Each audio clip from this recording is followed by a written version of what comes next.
Welcome to Seattle Voices. I'm Eric Liu. My guest today is Ben Klasky. He's the executive director of Islandwood, the outdoor education center on Bainbridge Island. And Ben, it's great to have you here. It's nice to be here, thanks. Even though it's Bainbridge Island, I feel like it's part of the greater Seattle family, and there's certainly a huge Seattle component to how Islandwood works. Tell me about Islandwood itself and what its mission is. Sure.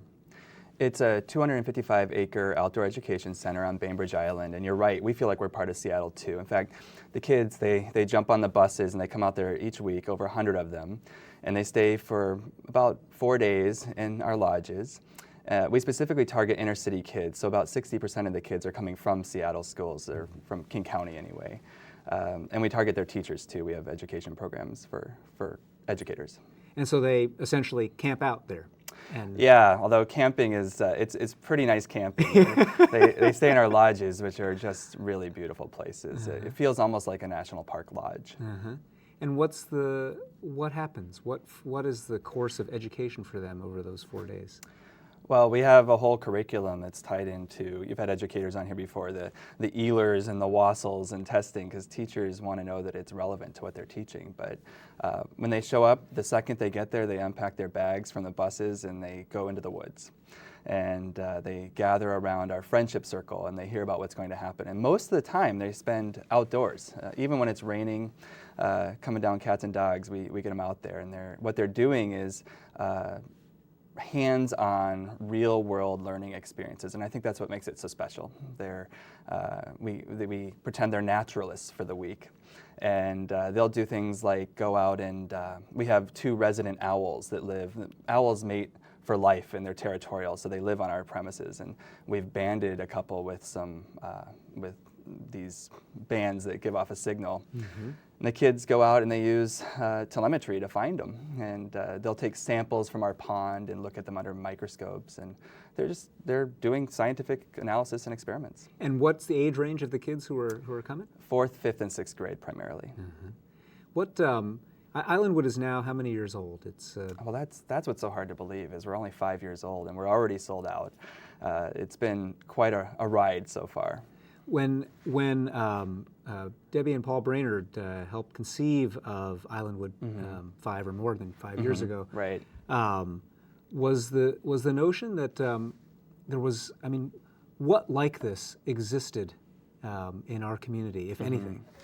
Well, in our community, there are a few other organizations, like at North Cascades Institute up in the Cascades. There's a place called Olympic Park Institute in the Olympics. And then some of the YMCA camps, like Waskowitz, will also have kids out for educational experiences. But the real challenge was that when Debbie Brainerd the whole story started when Paul and Debbie were looking on Bainbridge Island for a home, and they came across this land, and it was unused. It was previously owned by a timber company. And Debbie and Paul were walking out there looking at it. They decided they didn't want this much land, but this deer jumped out of the woods, and it was like a vision for Debbie when she realized that the kids in the inner city just aren't having experiences like this. So she then spent a couple of years talking to teachers and to kids, hundreds of them. And when you're saying what's out there already, what she found out is that very few of the inner city schools had the resources or the ability to meet this mandate. It's actually mandated by the state that teachers teach outdoor education, but it's unfunded. So that's why Islandwood was created. And some of these other centers that I mentioned, they're great. We see them as our peers. Some of them are pretty far from Seattle, and if you spend a half day or more getting to them on each end of the trip, it ends up being a pretty short trip. Over the course of these 5 relatively short years, has there been dramatic evolution in the way that Islandwood has unfolded, or has it pretty much been quite according to the vision that was laid out back then? It's actually been pretty close to what the original vision was. We've definitely tweaked it and improved it constantly. And I'd say, though, the experiences that we had in that very first pilot year are very similar to the experiences the kids are getting now. We've beefed up the staff quite a bit.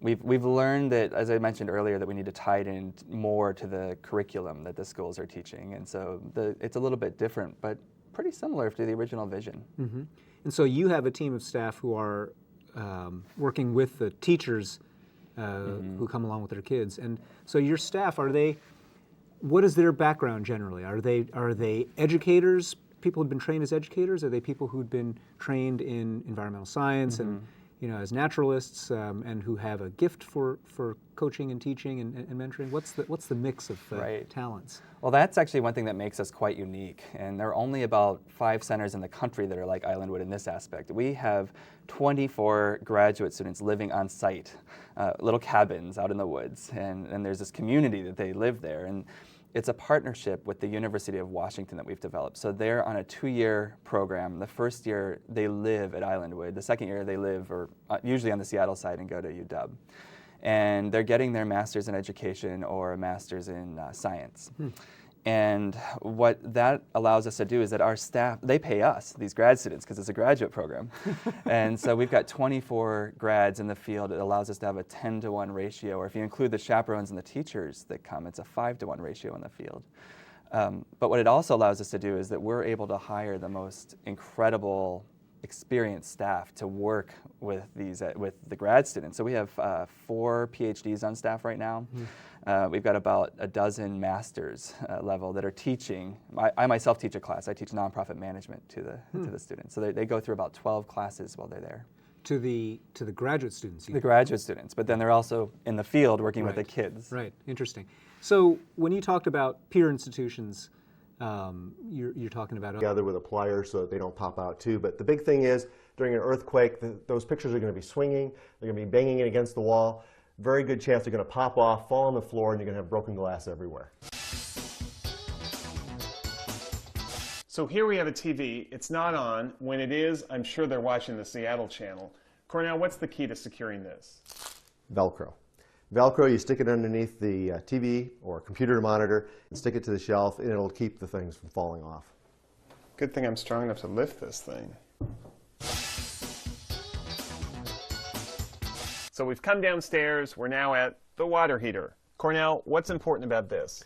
Well, you really want to make sure this thing doesn't move. You want it to stay upright, not fall over, because if it does, you have the potential to break the gas line and the water line, which could cause fires and flooding.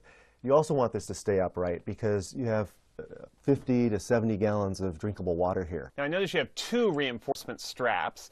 For a guy like me that likes to take shortcuts, can I get away with just one right here in the middle? Nope, you got to use both straps because one isn't going to keep it stable enough. 2, it'll keep it firmly secure. You can actually get kits like this one here I'm holding that actually has everything you need to strap it down and keep it secure.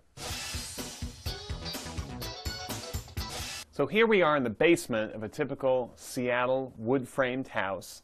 But Cornell, there's a problem with these kinds of homes, aren't there? Oh yeah, this house is not bolted to the foundation. Here we have the cement foundation, and the wood's on top, but it's just sitting on top. And in a lot of the older homes in Seattle, this is the way it is. It's not secured to the foundation at all. That seems crazy. It's just the way they built them. So what you can do is you can drill through the wood into the cement, and then you pound a bolt in like this, and then you can secure it down, and it'll lock everything together so that it'll stay together in one piece. And how many of those do you need? You should place them at least every 6 feet apart. Once you've got the house bolted to the foundation, you want to put plywood along the cripple wall. And what that does is it keeps the stud walls from falling over. Once you've done that, once you've got it secured, then you put this wood blocking in between the floor joists, and that keeps the floor joists from moving. So the emergency kit, key to disaster planning, eh? Everyone needs to have one. And you need to have everything in here that you could possibly think of that you would need for the next 3 days to a week. Flashlight. Non-perishable food. Enough per person for 3 days minimum. Here's some granola bars. Here's a battery-powered radio. Very important. It may be your only contact with the outside world. You want to have a jacket, you want to have jeans, and an extra pair of boots. This may be the only stuff you can get to and put on. Beef jerky. I like that. This is really important. Toilet paper. That's key. A deck of cards. Deck of cards. You know, it's going to be maybe boring. You may be sitting around waiting for someone to come and help you out.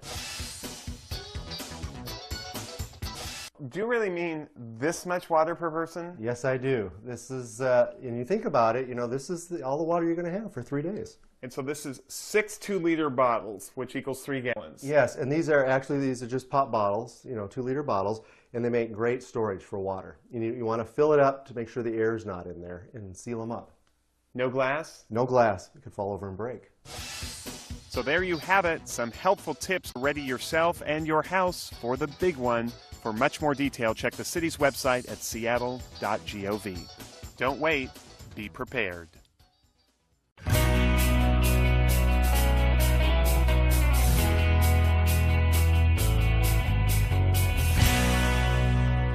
September 2007 was the 40th anniversary of the first power delivered to Seattle from the Boundary Hydroelectric Project.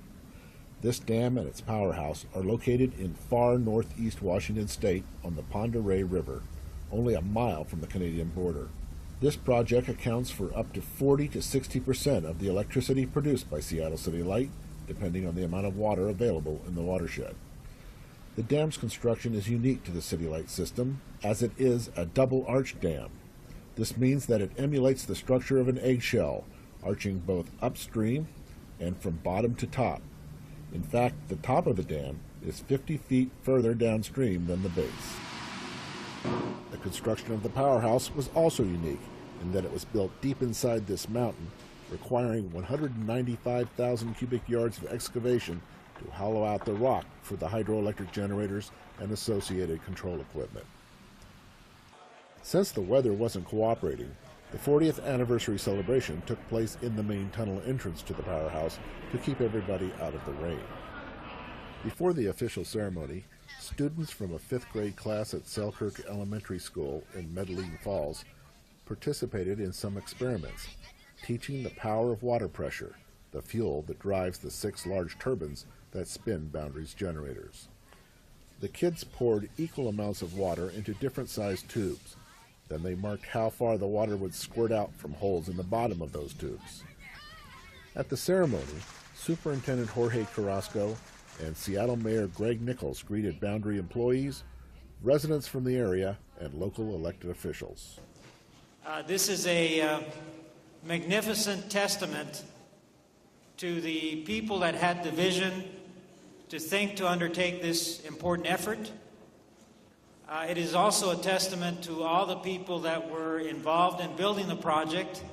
And I want to emphasize that this is also an important testament to all of our employees that to this day continue to operate and maintain a facility that today produces about 40% of the power that Seattle and the surrounding region benefit from. Things that we do today are going to affect people 40 years from now, 50 years from now, 100 years from now, and we need to think about that every day and make sure that we're thinking about what we're doing to the future. And that's one of the reasons why I've gotten involved in the climate change issue, is these kids who are here today are going to live with the decisions that we make. And if we decide we're going to ignore a global problem and just kind of let things happen to us, we will not have served our children and their children well. And Boundary Dam is an important part of that. Boundary Dam, the Skagit project, literally are solar power. They harness the power of the sun when it evaporates water and it comes over and falls as snow, and we capture that water, and it's a sustainable system that creates no global greenhouse gas pollution. And that's a pretty special thing. In fact, Seattle City Light is the first major electric utility in the country that puts out 0 net greenhouse gas pollution. And of course, it's that pollution that is causing climate change. So we're really proud of that. We're setting an example for cities and for utilities all across the country. Seattle City Light is in the process of renewing the permits and licenses that are required to operate a hydroelectric project in the United States. That effort is expected to be completed by 2011. Peter Clark reporting for Seattle City Light. Thanks for joining us. I hope you will all take some time to go over your emergency plans with your families. As critical service providers for our customers, we need to know our families are safe and able to get along after an event like a storm or earthquake. Knowing they are safe helps us do the important job of getting the power back on. I'm Roger Serra for Nutline.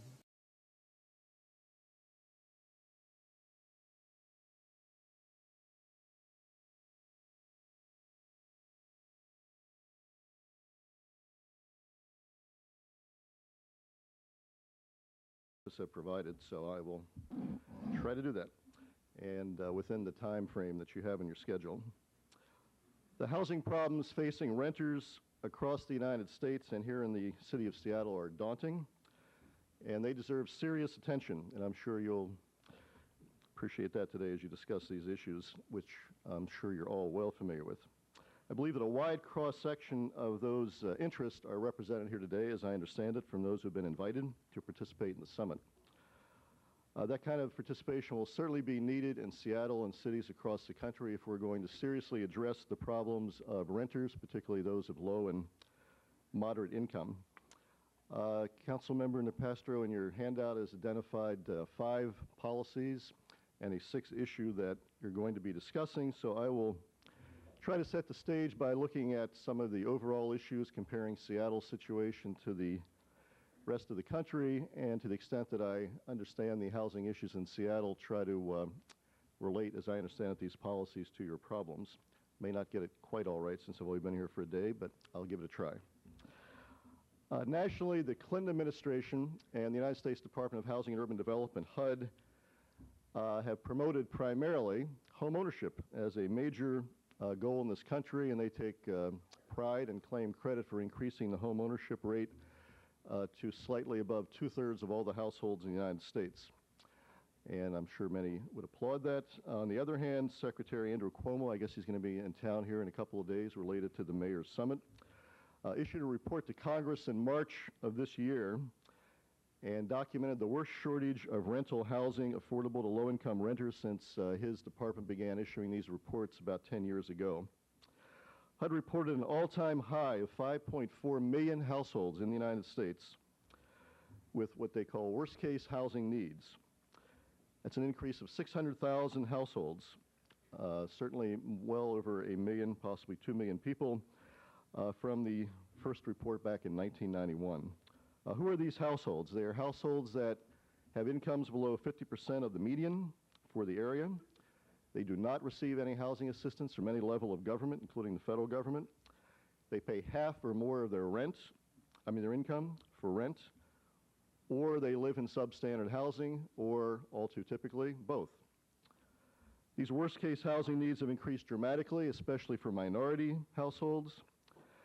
In the last decade, the national government also reports the loss of 5% of all the units available in the United States to low-income renters, almost 400,000 units gone.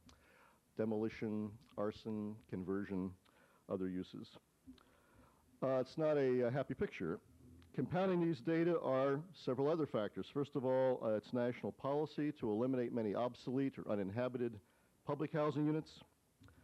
There's great uncertainty, and I understand this is the case here in Seattle or metropolitan Seattle. Great uncertainty surrounding the effectiveness of our major housing subsidy program, the Section 8 program, even when it's available. Market rents often being higher than HUD's ceilings on what the government's willing to pay to assist renters. Many landlords unwilling to participate, or with the shorter and shorter terms of the federal commitment, many becoming much more interested in market rate tenants, not subsidized tenants. Third, the difficulty in financing and approving multifamily housing in many cities in the country. Lots of opposition to denser housing, lots of opposition to apartments, lots of opposition to having renters in the neighborhood. 4, continuing discrimination. I know there's some pamphlets here today on the subject, and despite all the laws we have in the United States, in our states and localities, there's still great discrimination in the housing market documented by the federal government, whether it's against people of color, families with children, and other tenant groups that still find it very difficult to have free choice in the housing market. And finally, ineffective local housing code enforcement in many places, which mean that people paying a great deal of their income for housing are still living in substandard or overcrowded housing. In addition to the low-income tenants, and HUD simply addressed the question of low or very low-income tenants, many tight housing markets across the country, moderate income tenants, whatever your definition of that is, including the federal government's, find themselves paying in excess of 1/3 of their income for rent, and that's more or less our standard in this country. This is all happening in the midst of the unprecedented economic boom that we are enjoying, the best since the beginning, or I should say the end of World War II and the beginning of the second half of the century. So times are good. Times are not very good for all too many of the renters in the United States. Certainly you have to give some credit to the federal government and Secretary Cuomo and his department. They have been trying to persuade a rather conservative Congress to renew and then increase housing assistance, and they've had some success. Housing assistance, at least to poor renters, and they have made efforts to improve public housing, although one could debate their choice of policies. In any event, as the federal government's own data shows, we have a long way to go to deal with the renter housing problems in this country.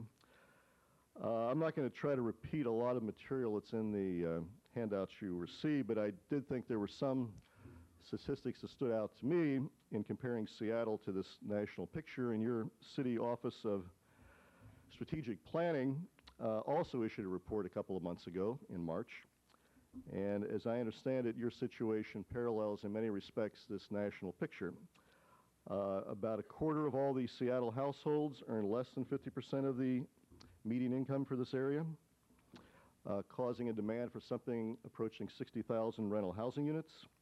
Only about a third of that demand is being met either through government assistance or through private market rents that would be affordable to people in the low and moderate income groups. This reflects the HUD finding that the worst situation for low-income renters in the United States by region is the western United States. I think we're in the western United States, so that puts you right where they say you are. From 1995 to 1999, as I understand it, rents have exceeded the increase in tenants' income. That's pretty typical around the country, particularly for people in the middle, moderate, and low-income brackets. And your rental vacancy rates here in Seattle, neighborhood by neighborhood, and overall are extremely low. That's generally what is defined as a housing crisis. In 1999, according to the city, renter households needed a minimum income of over $30,000 to afford the average cost rental in the city of Seattle. And according to the city, you have three choices. Faced with these conditions, in the absence of government assistance or finding those wonderful apartments that people can't afford, pay more for housing, live in overcrowded housing or otherwise inappropriate living conditions, or move outside the city and commute longer distances. I assume that those are not choices that most renters would find particularly good choices. The squeeze on renters and the shortage of affordable housing units is not limited to low-income renters. I read the Wall Street Journal Northwest article repeated in the local weekly paper about a tenant receiving the triple monthly rent increase when the building was sold. That's a all too typical problem, I think, in very tight housing markets like Seattle's, where the landlord buys the building and refinances the mortgage. According to that same article in the Wall Street Journal, the experts that they quoted predicted that even though there has been a fair amount of construction and new apartments in Seattle, that this would not meet the continuing increased demand, and that in any event, most of the apartments planned are going to cost $1,000 or more a month, which I believe would put them out of the reach of most of the renters in need of the housing. Nevertheless, you're going to discuss today ways to improve getting more units, more apartments built, increase the supply, but at the same time try to make that increased new housing more affordable to those who are suffering from the conditions I just described. In our society, renters have too often been treated as second-class citizens.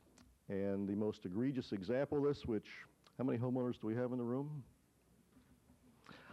Okay, we homeowners are a privileged class in this country. 2/3 of all the households in the United States being homeowners. While not everybody itemizes their federal income tax, the federal government provides a very generous entitlement, at least that's the way I view it, a subsidy to every homeowner in the United States who itemizes their income tax.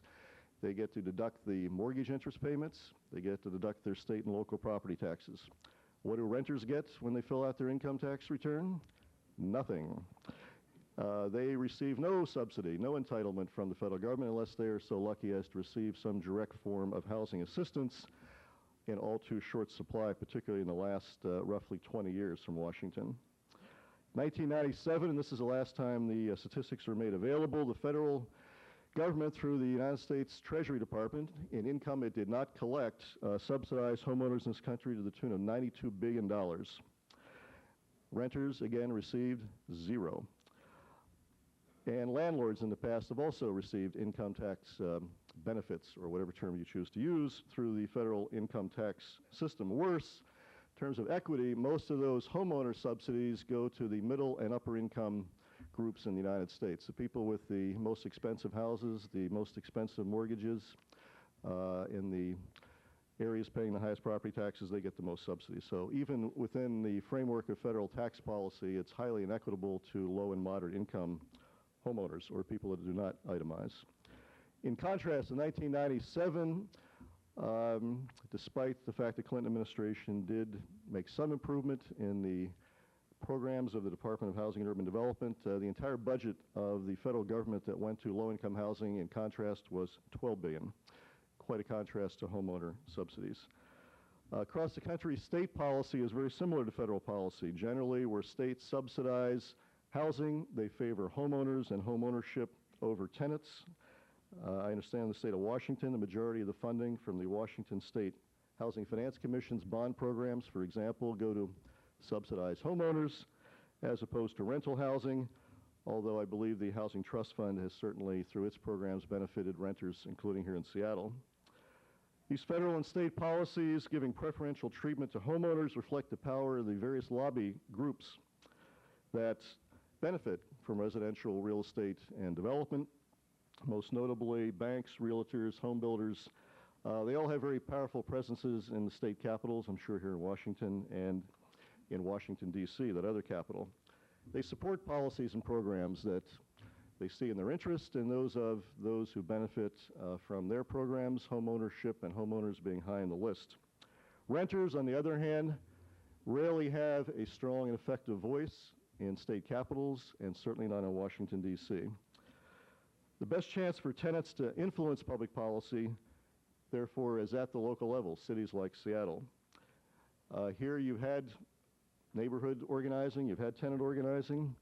I think that's the most appropriate and the most likely place for tenants to organize.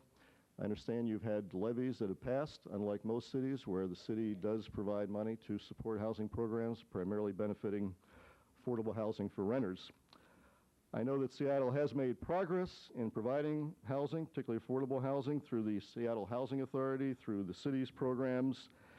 As I understand it, there are about 18,000 subsidized housing units in the city.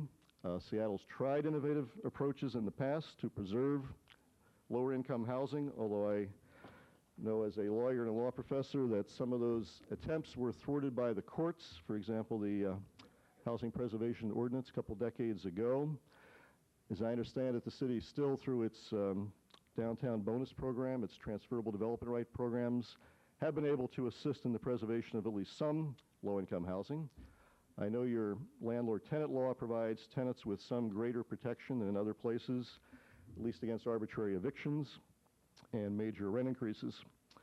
All that said, as the action plan that you have in that yellow folder indicates, and as this most recent city report that I read states, much, much more is needed if renters in Seattle are to be adequately housed. The demand for rental housing has outpaced the construction of new apartments.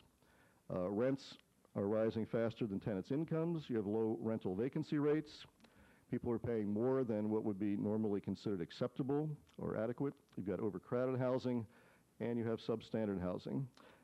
I believe the most dramatic reminder of the magnitude of the problems facing many of the city renters is the waiting list for public housing, which I believe exceeds 10,000 people at this point. It's, I'm sure, a long, long wait to get public housing in the city.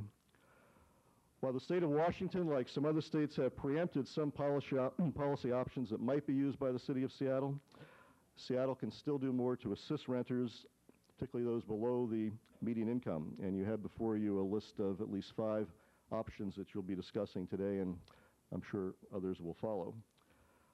The first 3 proposals deal with increasing and preserving the supply of new and existing affordable housing. First of which is promoting the construction of new housing, but new housing that's more affordable than the likely prices to be charged. And your first proposal tries to deal with that by providing another incentive to developers dealing with the parking requirements Certainly any way to reduce the cost, as long as they are passed on all or part of them to the tenants, I think is admirable. And as I understand your traffic problems, perhaps that might complement other attempts to get people out of cars and into public transit. In any event, this approach, which parallels the city's tax exemption program, would seem to offer some assistance in reducing the cost of some of that new construction. And it seems to me it's fair to ask for a trade-off from developers. If their costs are reduced, the tenants who are going to occupy their new apartment buildings should also benefit. The proposal to build upon the city's design demonstration program to actively promote additional units, mother-in-law, so-called granny units, accessory apartments, shared housing, all those which usually require some changes in land use regulations, possibly accompanied by some financial incentives, certainly could help. It's been tried and worked in other cities and seems to be worth discussing, and hopefully has the support of neighborhood associations and groups in Seattle. The second proposal aimed at affordable housing preservation, building upon the city's Housing Preservation Fund. With rapidly rising rents and housing values in Seattle, it's going to be very difficult to keep existing rental buildings like the one featured in the papers that was sold, as the cost of the buildings rises rapidly after they're sold. And that example in the paper certainly illustrates it dramatically or melodramatically. In the case of condominium and cooperative conversions, you have regulations which provide just modest payments to tenants who do have to relocate if they can't buy after conversions, but there's no such provision for people who live in apartment buildings where simply the owner sells to a new owner. Giving organized tenants and nonprofits a right of first refusal to purchase apartments, assuming it's legality here in the state of Washington, would at least afford them some chance of trying to preserve their buildings and prices they already pay. Obviously, to do that, they're going to need help, some kind of subsidy for mortgage assistance or financing to keep the cost down. In a hot real estate market like Seattle's, it's not going to be easy, but it's been tried elsewhere, and to prevent the kind of displacement that often follows gentrification, I think you should explore that. And I certainly found it interesting that Seattle already has such a law, at least for the owners of houseboats. So if they can do it for houseboats, hopefully those of you who are shorebound could also enjoy perhaps a similar right. Not the right to buy, but the right to try to buy. Enforcement of housing codes and landlord-tenant laws, for example, are needed to protect tenant rights. You already have such laws in effect here, given the tightness of the rental housing market. Expanded notice of rent increases, expanded tenant relocation assistance where it's necessary should be considered. Even though the city's past programs for rental housing inspection and registration have been legally challenged, and as I understand they're now discontinued for the moment, there need to be continuing efforts for the housing that does exist to maintain the quality, prevent retaliatory evictions or unjustifiable rent increases. And I know there's been at least some discussion of creating a special housing court. In my city of Cleveland, Ohio, we have such a court, and it attempts to deal in a much different context with landlord-tenant problems using mediation techniques, also providing emergency assistance where necessary for tenants that do have to move and are unable to afford such moves. Finally, some equitable assistance to renters, akin to what homeowners already receive, is certainly warranted. While income tax rebates aren't particularly relevant in your state, there is mention of the California program to give renters at least a rebate on property taxes, which tenants pay, obviously, through the rents they pay to landlords, who then pay the property taxes. That's not going to make a huge dent in the affordable housing problem here in Seattle, but I think it would recognize that tenants deserve some kind of status, if not equal to homeowners. At least they deserve some equitable or more equitable treatment, and that's certainly worth considering. The last reform that's mentioned will require changes in state law, and since housing problems like those facing all too many of Seattle's renters are localized, I believe that state legislature should allow localities, and it's pretty common practice around the country. For mayor, because I believe city government is broken, and when I say that, I really mean delivery of basic services, and we need a mayor that we can trust. I was born and raised here in the Northwest. I'm 7 out of 9 children, raised in a working class family, taught the values of hard work, integrity, and service to others. I have 20 years of business experience and a long track record in business of bringing diverse groups of people together to solve complex problems. And I think I have the management experience and the values that can make me a mayor that you all can trust. I look forward to talking to you more. Jan Drago, the single issue that brought you to the race. Well, thank you for hosting this evening. I believe that Seattle needs new leadership. It's time to hit that reset button. And I believe that we need to restore the relationships with our citizens, with our neighborhoods, with our regional and state leaders. Seattle's changed. Washington State has changed. It's not the old days of Maggie and Scoop where they brought the bacon home. Today, it's about partnership. Everything the city does, it's in partnership. And it's with our neighborhoods, it's with our regional leaders, it's with the state and federal leaders. And I believe that my style of leadership can restore those relationships and build a better future for Seattle. James Donaldson, what's the single issue that tops your list? Thank you. James Donaldson, candidate for mayor. As a 30-year Seattle resident, I realized that after so many years spending on boards and committees and associations around town, involvement in our communities, involvement in our schools, involvement in our business, that the only way to bring about real change and to have greater impact is to run for elected office. I feel as being mayor of our city, I can work with all the great folks I've met along the way who really want to bring about change. We need change at our leadership. We need change in our relationships around the region. We need the ability to work together and to move forward into our promising future that we have right in front of us. Thank you. James Donaldson for mayor. Thank you. So we now move on to what we call round one, specific questions for each of the candidates. We're going to go in order from you, Mr. Donaldson, on up. 90 seconds to answer, and I'm beginning with you. James Donaldson, tell us why or what in your past experience qualifies you to be mayor of Seattle? My background includes one of intense involvement with various teams, managing people in business, being on teams as we strive to work towards our goals, and being able to achieve our goals. This is what it's all about. We have specific goals laid out for our city in the near future. How are we going to reach those goals? By working together, by having our strategic plans in place that we continue to move towards and implement. We can't afford any more wasteful spending. We have to be efficient with our dollars, our tax dollars. We have to be efficient with our bonuses that we pay out in this economic downturn. We have to be efficient with our infrastructure that we're investing in. This is what I'm bringing to the table, the ability to run a city and manage people and work, most importantly, with people in every capacity, in every variety along the way. I pride myself in the ability to stick to it. As a professional athlete, I played 20 years as a professional athlete. The average career is only 3.5 years in the NBA. That takes a lot of determination, a lot of stick-to-itiveness, a lot of the ability to overcome the challenges and the ups and downs that are going to come as part of the job. I understand that. I know not every day is going to be a rosy, sunny day.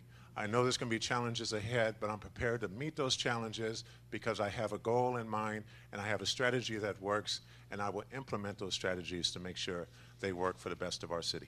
Thank you very much. Thank you. Jan Drago, in 90 seconds, you have many similar, if not identical, political stances to the mayor. What makes you different? Well, let me start with, I believe, the basic difference. And the basic difference, when people ask me what qualifies you to be an elected official, what should your background be, I say a full life experience. And I've worked in the private sector as well as the public sector, starting as a small business owner in high school. I was a preschool kindergarten teacher, Head Start.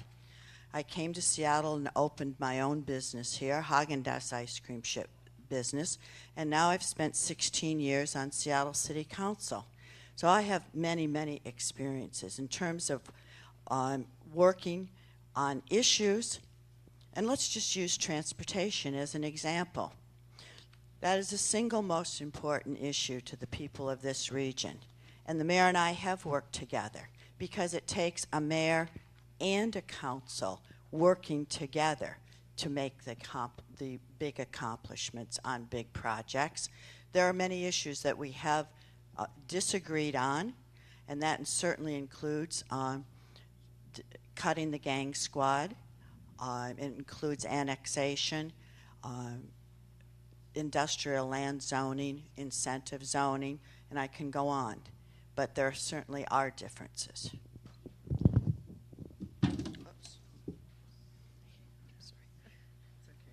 Joe Mallahan, are you cleaning or answering here? Okay. This goes to the public sector part of your resume. We've known you as a community organizer, that you worked briefly for Congressman Al Swift as I believe as a college intern. But what makes you qualified to become mayor of Seattle? Well, I think a mayor is someone who has management skills. It's someone who is open and accountable and can bring diverse groups of people together. I have 9 years of experience at T-Mobile, a very large company, and I've turned around parts of that business from not profitable to very profitable. I've ideated and launched new businesses at T-Mobile, and when leadership is looking for someone to solve a big problem, either an operational problem or a problem affecting customers, they often will turn to me. The way I operate is I bring a small group together to ideate a solution, and then I bring a larger group together of all the stakeholders, which in this case are departments. And in that environment, I collect everyone's objectives, and everyone articulates the risks involved in a particular project. And what I found from my community organizing skills is that you listen.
I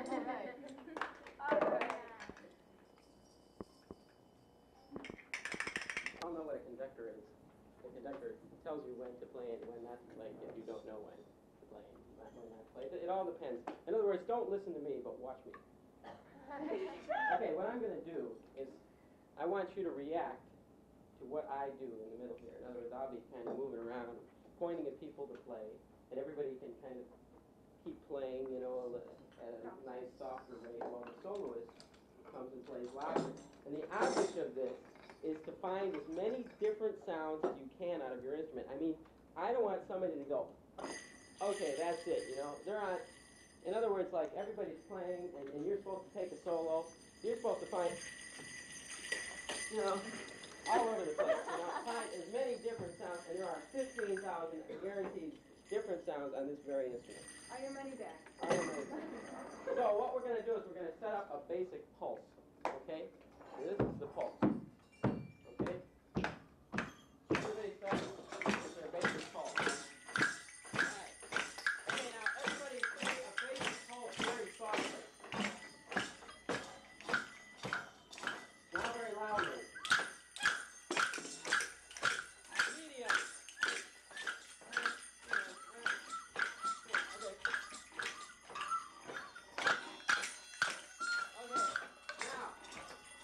I'm going to be picking, I want everybody to keep a medium pulse going. And when I choose a soloist, when I go like that, and somebody has to play solo, everybody else go down to here. And that person goes up to here and plays a solo, okay? So keep it going now. Anybody can be chosen at any time. Okay? Let's make it funky.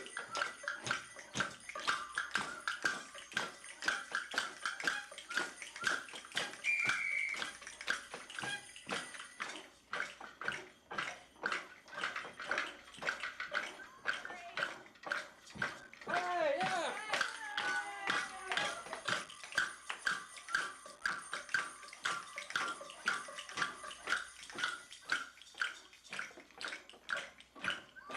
You solo. Hey! Oh!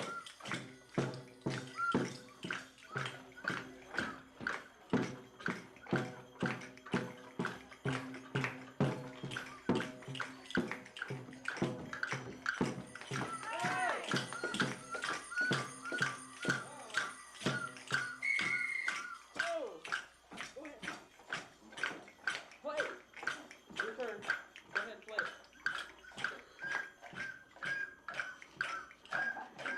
All right, yeah. Let's speed it up a little now, all right.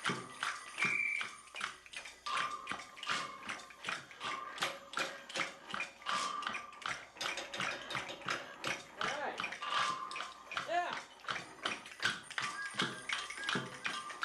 Okay.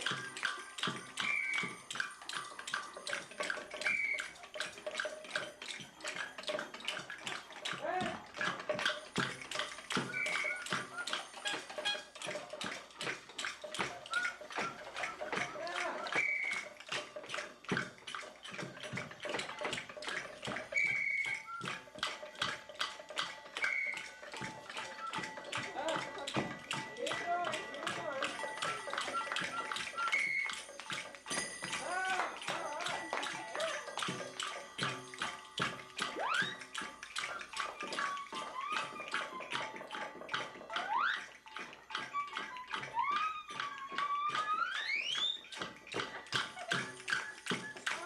Elements from dance and movement and some from music, and how they each have different shapes and qualities and textures and sounds.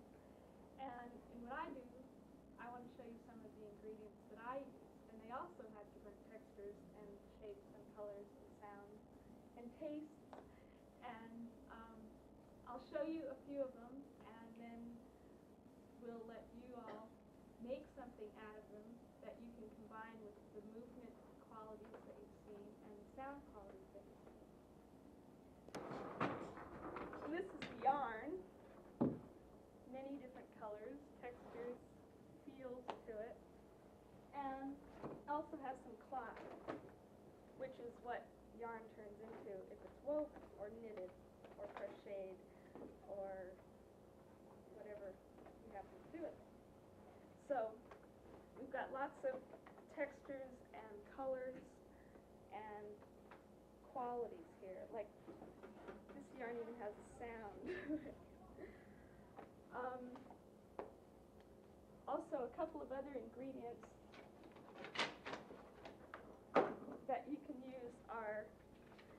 something to make fibers and threads a little bit more, have more substance or structure or a way to hold on to them, some sticks.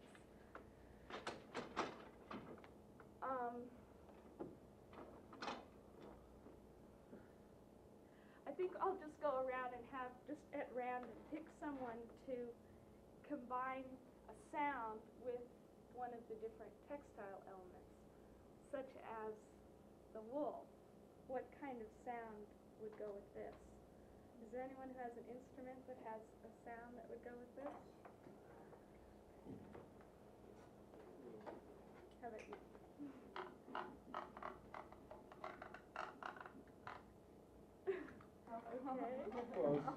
Why don't we all try? Why don't we all try making that sound? And if you don't think you can do it on your instrument, you can always use your voice. So, what would you imagine to be a soft, fluffy sound?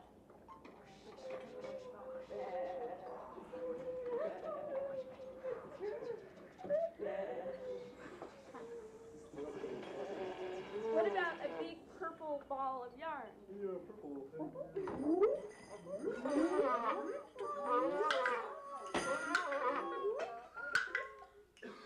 Or a slinky piece of red cloth?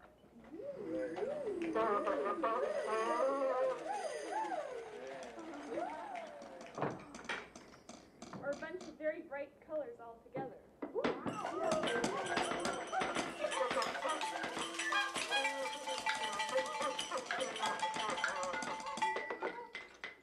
Okay, so you got the idea. The things that I tried to keep in mind when I was making things for the dancers to use were to put my materials together in a way that was visually interesting because of, just seeing it in itself, but also things that had different movement qualities or suggested different movements. Now, a piece of cloth hanging suggests a different kind of movement than a rigid stick. And it also suggests different sounds, which could then come from the musicians. So in that way, we've all kind of exchanged our elements and come up with a whole piece incorporating elements from all three. Now, these materials are all rather crude, and they're obviously scraps from my studio, but you can put them together in any way that feels right to you today. Like you could put together ingredients that suggest the mood that you're in today, or suggest something that's come out of the movements that you've been doing already.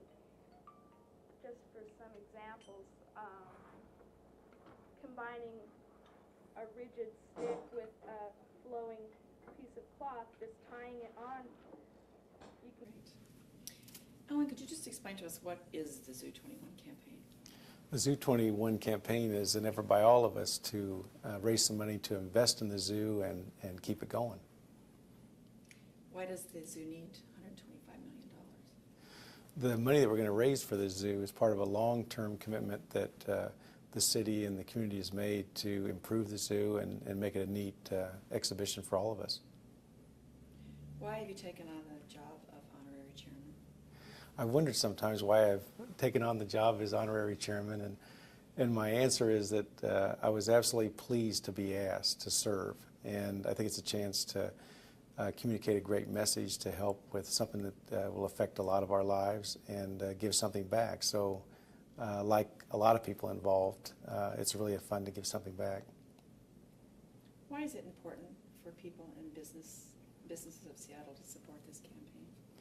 The campaign, I think, is really about a partnership of all the people in our community, business, and the people that are dedicated their lives to things like the zoo. And so I look at it as a partnership and a chance for us to create a better community and another neat opportunity for all of us to learn. Why is the zoo important? I mean, who cares if they shut their doors tomorrow? How would Seattle suffer? I mean, why important?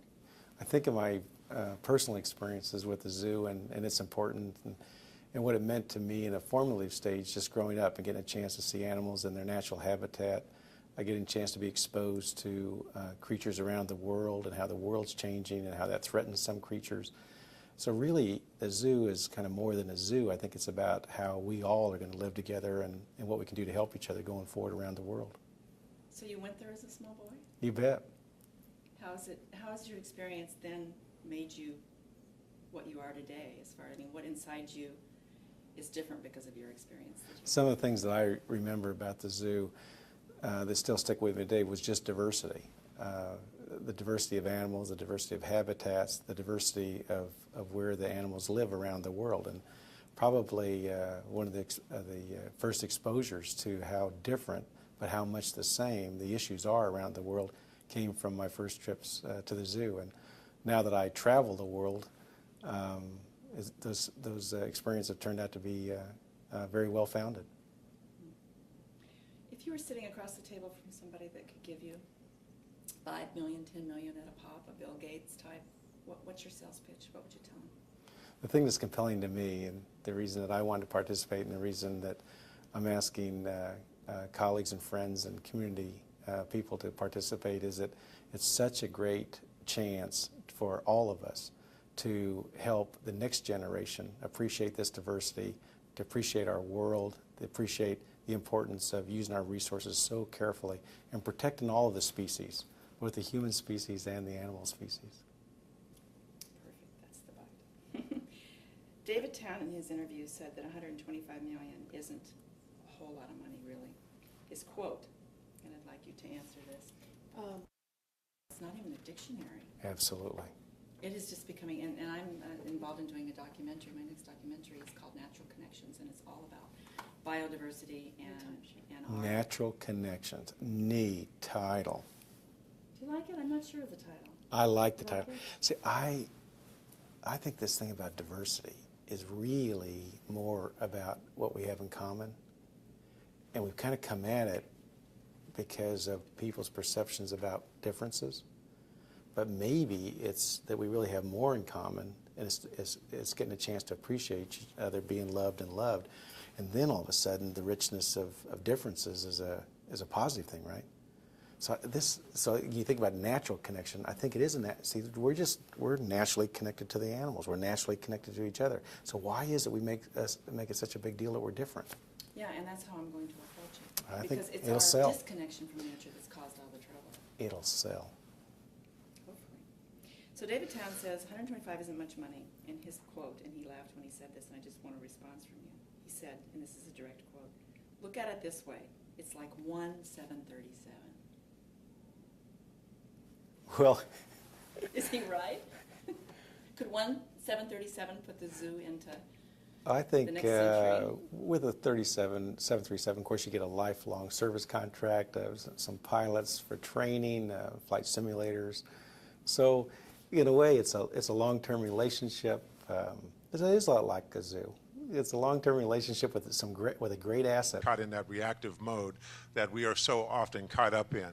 The mayor also has a responsibility of bringing jobs to the city and creating jobs, helping our small business communities especially, and our large business communities with their needs and with their issues, helping with tax structure, helping with permitting processes, licensing processes. These are all things that can be streamlined and efficient, and they fall right at the mayor's feet. He or she really needs to be involved in those things. I'm the kind of mayor who will do those kind of things. Thank you. Jan Drago, in 90 seconds, I want to go back to the housing levy, which the City Council has approved to help the homeless. It calls for a sales tax increase. You originally wanted it to be lower, but you ended up voting for the higher tax rate. Why?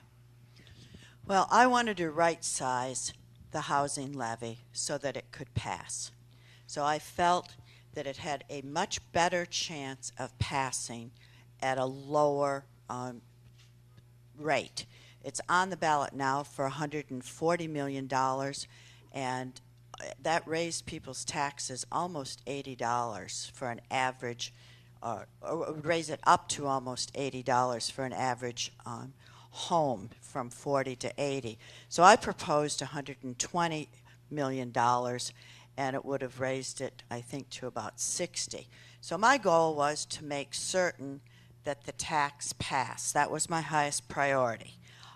And my colleagues did not support me in that. So I supported the housing levy because it is the single most important thing that we do in the city for housing. It gets used by many, it's used as leverage and in partnership with many different nonprofit housing organizations. So it's very important that it passes. But I'm very concerned about raising taxes for our citizens in this economic climate. That's a perfect segue. Joe Mallahan, you have called for a more affordable city. Can you offer 3 specific steps that you would take to accomplish that goal?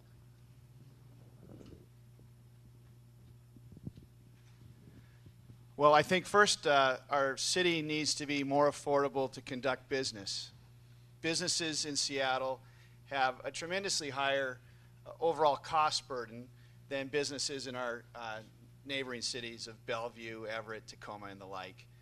I've publicly called for a repeal of the head tax, which is a tax on creating jobs. And I think we have to think further about the revenue structure and what makes sense and what is fair for individual burden and business burden. I also think affordability, we have to increase the housing stock in Seattle. Workforce housing, even low-income housing that traditionally could have been affordable in the 70s or 80s have become unaffordable because professionals are buying small bungalows and the like because professionals want to live in Seattle.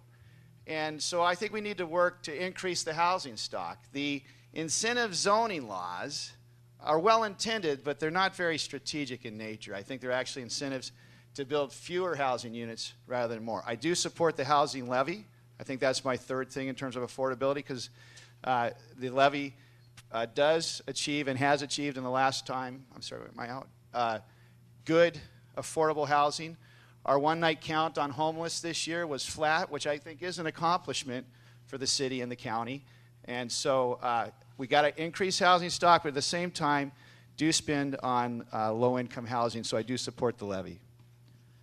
Mike McGinn, you say that Seattleites don't want a tunnel to replace the Alaskan Way Viaduct, but aside from your own polls and from the 1997 vote against the tunnel, which was a very different tunnel, why do you think Seattleites are against this tunnel? I'm sorry. That was a 2007 vote, and it was almost 70% of the public voted against it, and it still goes underground, and it still costs billions of dollars. I don't think the circumstances have really changed at all. And polling does show the public still opposes it, and that mirrors the position I've had for years against it. And I'd like to explain why I'm against it. It costs too much. It's not a transportation solution. It doesn't help our environment either. And it threatens every other priority we have in Seattle. I'll tell you, when I go out there and talk to the public about my opposition to the tunnel, I find lots of agreement because they get it. They get it. It's $4.2 billion is the total cost of the project. $930 million, and we're talking about raising property taxes, utility rates, parking fees, and additional taxes. That $930 million in city resources is almost equal to every property tax levy we're paying right now for libraries, parks, housing, fire stations, etc. And we have a budget right now that's in a crunch. We're cutting Metro Transit by 20% when ridership is up 20%. We have a community policing plan that requires more officers than we have now. We have people in need, housing needs, social services, and all of those things are going to be cut. Well, we put $930 million of city taxpayer monies into a tunnel that doesn't serve our transportation needs, our environmental needs, or economic needs. So, yeah, I'm pretty confident the public agrees with me on this. That's why I'm running on it, and that's why I'm standing up for that position. Mayor Nichols, your recent TV ad talks about the fact that you have made some mistakes while in office. All of us do in our daily lives. What is the biggest mistake you've made as mayor, and what did you learn from it? Well, in my 8 years as mayor, I've had an opportunity to make numerous mistakes, and I would say that there are a couple weeks in December that I would love to have back. I will, in my own defense, say that out of 8 years, 2 weeks in December is regrettable. We have learned from that. And I think that's the important thing. As human beings, we make mistakes, especially if we try and do things that haven't been done before. We try new approaches. And the key is for you to learn from it, not repeat it, and not be afraid to try new things in the future. Norman Sigler, what would you do as mayor to address the issue of crime? One of the things that we need to do to address crime is to become more connected to communities where crime happens. Crime is prevalent in certain sections of our city, the Belltown area, the corridor all the way down to the courthouse, the south part of Seattle, central part, Pike Pine, occasionally Central District. We need to be involved in those communities. We need to put resources in those communities. I would love to see more police presence, but not police presence where there's animosity between the people that they're trying to protect and the police. We need to have engagement. We need to focus on the children that are involved in crime. What I would do as mayor, I would talk to the people that are committing the crimes. I would talk to the gang people and sit down with them to understand what is the motivation behind your need to use violence in our community, and have them understand that it's not acceptable in this day and age to do that, and help them channel that energy into other avenues for success for them, whether it's starting their own businesses. Everything's a gang. Microsoft, they're a gang of people. They're ganging up against Google. They are. And so we need to help those people understand you don't use guns to do that. You can use your brains, and everybody has brains. And so I would encourage them to look at all the other successful gangs out there and help them emulate that. So that's what I would do for violence in this community. Norman, I'm going right back to you, so you might stay there. Also, this will be our last round, round 4, so start to think of your questions or your follow-ups to the answers which you have already heard. We'll be going to you after this round. The last round is a single question for each of you, and you'll have 60 seconds.